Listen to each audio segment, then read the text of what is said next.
সবাইকে ধন্যবাদ জানিয়ে আমাদের প্রথম ভিডিও আমরা শুরু করতে যাচ্ছি। আমাদের চ্যানেলের নাম হচ্ছে বাবুল আইসিটি ক্লাস। এই চ্যানেলে প্রত্যেক দিন আমাদের আইসিটি ভিডিওগুলো আপলোড করা হবে এবং প্রত্যেকটা ভিডিও হবে স্টুডেন্টদের জন্য উপকারী। এবং আমাদের আজকের যে ভিডিওটা আছে সবাই শেষ পর্যন্ত দেখতে থাকো। আজকের ভিডিওটা হচ্ছে 2025 সালে আমাদের যে আইসিটি পরীক্ষা অনুষ্ঠিত হতে যাচ্ছে। আমাদের 26শে জুন থেকে পরীক্ষা শুরু। এখন কি আসবে, আমরা কতটুকু পড়তে হবে, কিভাবে পড়বো, আমাদের যে একটা সিলেবাস, আমাদের কোন কোন চ্যাপ্টার থেকে কিরকম প্রশ্ন আসবে সেই প্রশ্নগুলো আমরা একটু দেখি।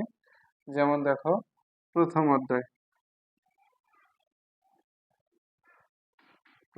অধ্যায় দ্বিতীয় অধ্যায়, তৃতীয় অধ্যায়, চতুর্থ অধ্যায়, পঞ্চম অধ্যায়।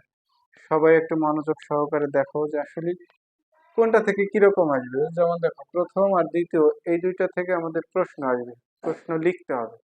এখন বিশেষ করে এই যে যে আমাদের দুটো চ্যাপ্টার, এর থেকে দুইটা অথবা তিনটা প্রশ্ন হতে পারে। এখান থেকে প্রথম অধ্যায় থেকে এক সেট, দ্বিতীয় অধ্যায় থেকে এক সেট, অথবা প্রথম অধ্যায় থেকে দুই সেট, অথবা দ্বিতীয় অধ্যায় থেকে দুই সেট। মোট কথা, মোট মিলে আসবে আমাদের দুই সেট অথবা তিন সেট। ঠিক আছে? আচ্ছা, তৃতীয় অধ্যায়ে আমাদের দুইটা জিনিস আছে। দেখো, একটা হচ্ছে সংখ্যা পদ্ধতি।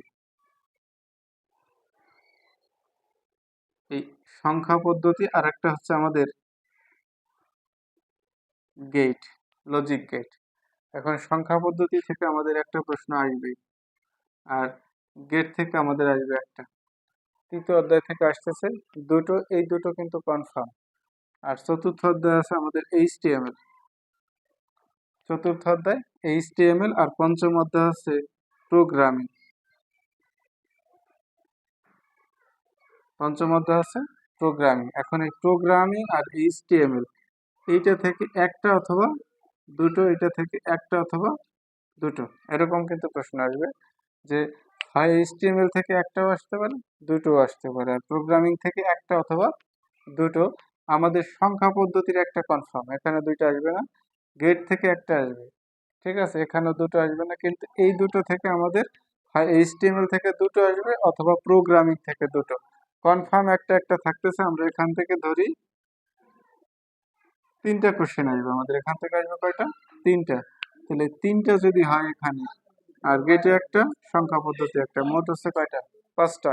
পাঁচটা যদি এই চতুর্থ, পঞ্চম, অষ্টম এই তিনটা থেকে মোট পাঁচটা হয়, তাহলে এখান থেকে প্রশ্ন হবে তিনটা।